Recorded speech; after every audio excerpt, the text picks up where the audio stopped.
So, how's it? Welcome everybody to my experiment here with going live.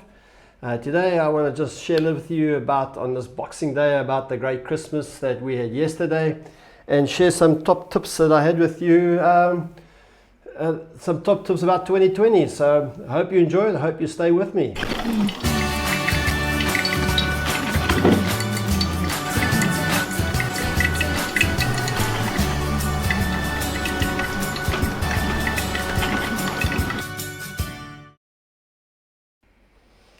Yeah, so there we are, trying some new things here, and hope that you've had a good Christmas. I'm at Boxing Day. I'm sitting here in my little office upstairs, and I've got the cricket on my iPad. Can you see it? Let me switch cameras here. You can check my iPad out. There it is. There's the cricket.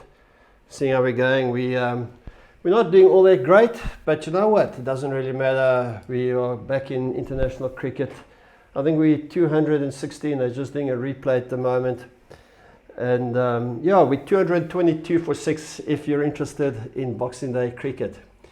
So yesterday we had a great day at our Christmas.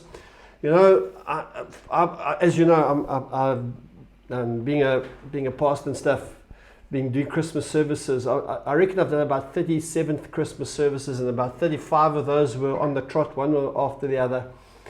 And I've missed now 3 services where I haven't actually been preaching on Christmas Day. And 2 of them I was overseas at the time. But yesterday we were here, and with my new role and all that's going on, I wasn't doing any involved in Christmas. So it was just like we woke up. On Christmas morning we went to the Christmas service in Umhlanga at 7. On Christmas Eve we went to Cornubia. It really was just fantastic. In fact, it felt a little bit like my youth, you know, have no responsibilities, get there early, Merry Christmas to everybody, have a cool time. So it really was quite lekker, and I loved it and enjoyed just, you know, being one of the congregation in a Christmas service. So this kind of got me thinking about Christmas services in the past, and I thought about some of the worst and some of the best Christmases that I've ever had. And really, when I was a kid, you know, from what I can remember, most of our Christmases were fantastic. I remember one Christmas service, one Christmas day, back when I was a little kid, my grandfather had passed away, and my grandmother, who lived on a farm near the town of Kroonstad, had moved into the town, and we joined her there. And my favorite thing was of course ice cream. And if you remember, if you're old enough, you remember that ice cream didn't used to come in plastic lids. It used to come in boxes, in a cardboard box, and then you'd open it, and then you'd slice the ice cream into pieces. Well, I had my own kind of ice cream brick for Christmas Day that day. On that same day, my granny gave my mother a car for Christmas. It was incredibly exciting. She gave her this little parcel, and she opened the parcel, and there was a key, and everybody was there, and we went out of the flat, down the lift, and outside was this little Renault 10. You remember the Renault 10s? And it was such a memorable Christmas for me. I think one of the kind of rough Christmases I had as a kid, I think, was the one where I got a cricket bat for Christmas when I was looking for toys. But anyway, yesterday we had a great Christmas, as I was saying. As I was kind of thinking about these Christmases, I wonder how it is for you, you know, what some of your best and some of your worst Christmases and how you think about this. Because for some people, as we know, Christmas is not the best time of the year for them. And for some people, it's the time where the first time they're without a loved one. And of course, that always brings back those memories. One of our worst Christmases, Shani and Jess were overseas at the time, and it was just Nikki and myself and Christine. And after church, we went along to Jimmy's Killer Prawns. Remember that? And we had Christmas lunch there. And it really wasn't a fun Christmas day for us. But nevertheless, you know, yesterday was a great day, as I said, and kind of learned a few things. And I want to share some of the learnings that I've had with over Christmas. And I've kind of got some, what I'm calling a sort of Christmas learnings. And the first learning that as I've kind of reflected on what Christmas means and how important it is to us is the whole thing of WhatsApp and the whole kind of connectivity that we have. I mean, I have a daughter living in Cape Town, another daughter living in Germany. She's currently in France with her boyfriend, and we connect. We're on a WhatsApp group, like I would assume many of you are with your family. I mean, we're all on those WhatsApp groups that, you kind of just think to yourself, are they still posting, pictures of little kittens? But nevertheless, we're on a WhatsApp group, and it's so fantastic because my son-in-law, Shani's husband, is currently doing the Camino in Europe, and she's in Cape Town, and Nick is in France, and we connect with each other. I mean, yesterday, I reckon we must have spoken to Nikki for at least on WhatsApp, at least for about an hour and 10 minutes. And for Shani, I had a fantastic time with Shani on WhatsApp. And during the year, we're just able to connect with one another. And it really is a gift to us to have this incredible technology that enables us to stay in touch with our family members. And it really, it costs us nothing. It really is fantastic. So that's the one thing I'm really grateful for. The second thing that I'm really grateful for when I reflected on Christmas is going to church. On the 25th of August, I stepped away out of my role as the senior pastor, and Tom and Wayne took the roles of co-senior pastors at Grace. And part of our agreement was that I would give them some space to kind of work together and find their way in being the senior pastors at Grace. And I was on a sort of a 4-month hiatus, I'm calling it, kind of just a moving away. And really for those 4 months, I haven't been to church. I've watched some of the sermons online and that stuff. And on Christmas Eve, Christine and I went to Cornubia for their very first service in their new facility. Well, they had a service before on Sunday, but their first Christmas services. And it was just so good to be back in church. It was so good to see the band and everybody singing. Wayne delivered a great Christmas Eve message, and it really was, I just felt like, yes, this is it, And I know how easy it is to get out of going to church, and kind of sometimes it seems like the hassle, especially on a Sunday. But again, we woke up, Christina, early, 7 o'clock service yesterday in Mshlonga, and Tom just kind of hit the ball out the park. Did a fantastic message. And it really just spoke to me, what the message of Tom, and I'll put the link to the Christmas service yesterday in the description below once I've posted this little blog on YouTube. And it really was fantastic. And as he kind of shared a little bit about, we've got to figure out who Jesus is. And I'll come back to that, but it really was kind of special for Christine and I. And then our worship team and our songwriters, our team, they wrote a song about our church, for our church. And they introduced it yesterday at the Christmas service, and I'll put a link to that on Facebook. If you haven't seen it yet, you've got to watch it. I mean, it's fantastic. We've got a bunch of information about what we've been doing in 2019 as a church, and in spite of it being a really difficult year for so many people, it is just amazing what God has done. And going to church was just a real blessing, and I really encourage people as you look at 2020, that you'd see church as a valuable contribution. I mean, where else do we get hope and encouragement? Where else do we get community in a world? Yes, sometimes church is a bit messed up, and it's because people are there.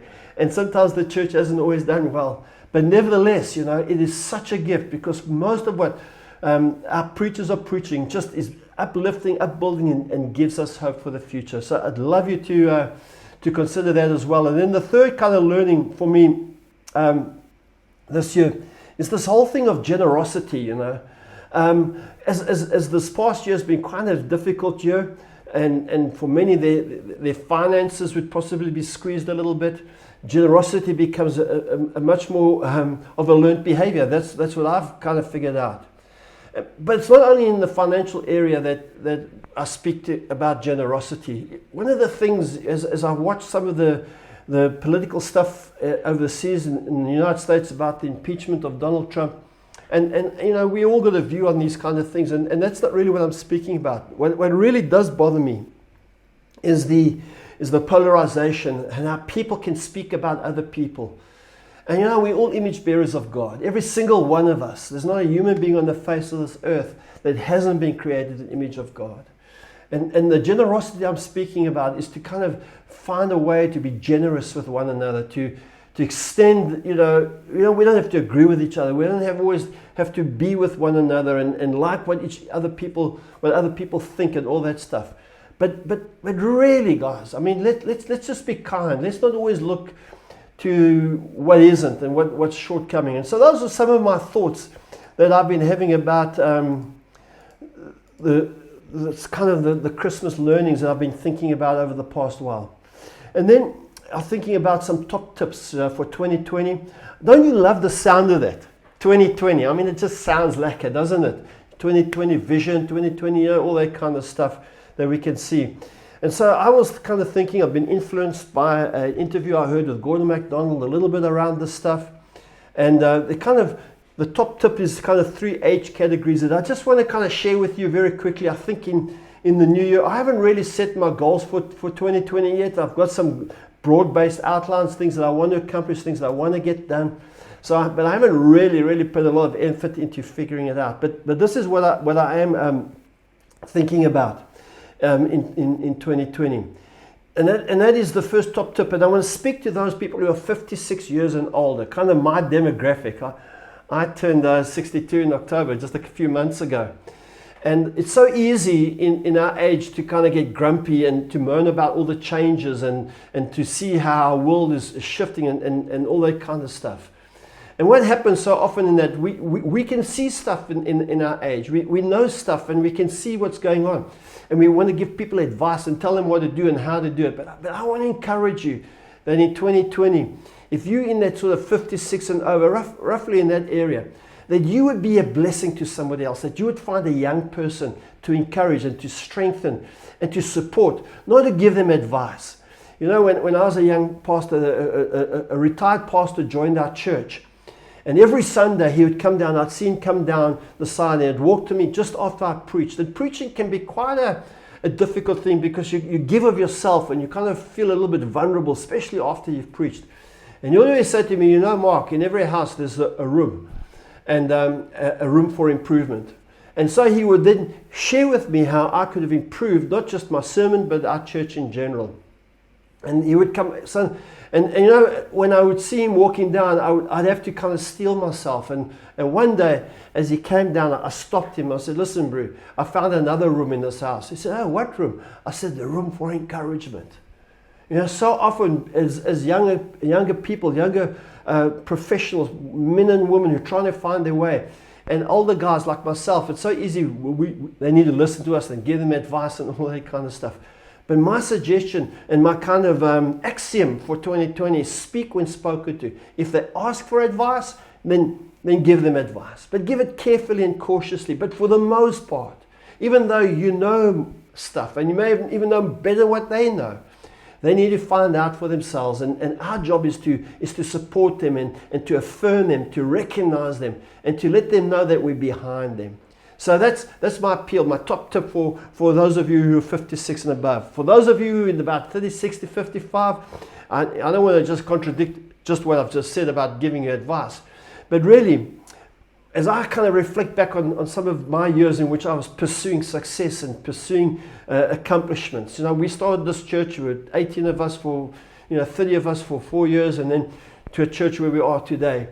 And you know, sometimes along the way I would lose some of my values, and particularly around family. And in a conversation with my daughter the other day, you know, she kind of said to me, she kind of resented the fact that every Christmas for 30 years, definitely for the entirety she was living at home, we would be out on Christmas Eve and Christmas morning. And we never ever sacrificed it and let somebody else do the whole thing on Sunday and just give our kids a normal Christmas. And there are other areas that I kind of regret around my family and that, because I was pursuing these goals and this passion and this mission, all good stuff. So for you younger guys, you know, success leads to significance.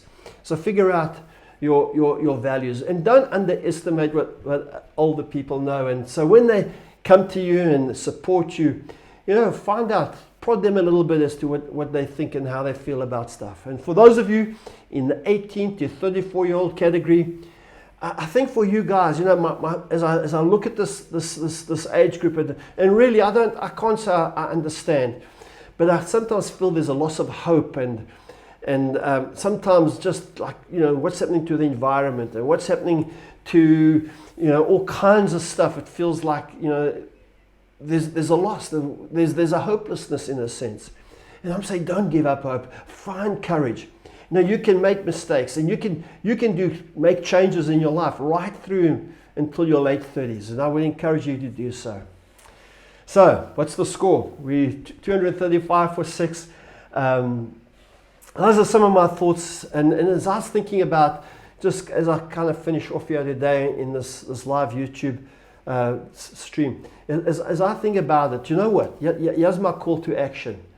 One of the things that Tom mentioned in his message yesterday, Christmas message, which I thought was so fantastic and profound, he said that what are you going to do with Jesus? What are you going to do with Jesus? You know, he went in, and you can go listen to the message yourself, but he spoke about the historical fact that Jesus was indeed who he said he was, and he was on this earth, and it's not just what the Bible has said, it's what other historians have said. And as I thought about that, I mean, I've been walking with Jesus for over 40 years now, and I still have to ask the question, what am I going to do with Jesus? How's his life, his words, his guidance, how's it going to impact my life? What value is he going to add to me? So, you know, hey, Zane, nice to have you here. I'm glad you made a comment there, Brew. So yeah, those are my thoughts. Thanks for coming, for those of you who've come onto the stream today. Hope you've enjoyed it. Love to hear from you. If you haven't yet subscribed to my YouTube channel, I'd love to do so. There's a little thing in the corner there that you can subscribe, and love you to subscribe to that. And if you haven't liked me on Facebook, go ahead and like me. My mission is to try and share a message of being human into the digital domain, into YouTube and beyond. So yeah, I'd love you to help. Feel free to comment and that type of stuff. Thanks, Garth, for your encouragement as well, Brew. Nice to have you here with me as well. So thanks, guys. God bless you. Have a fantastic rest of your Boxing Day. Hopefully the cricket's gone to an ad. They're only going to add if it's tea or if the wicket has fallen. So I'm not sure what's happened there. But hey, thanks for watching. God bless you. Have a great day.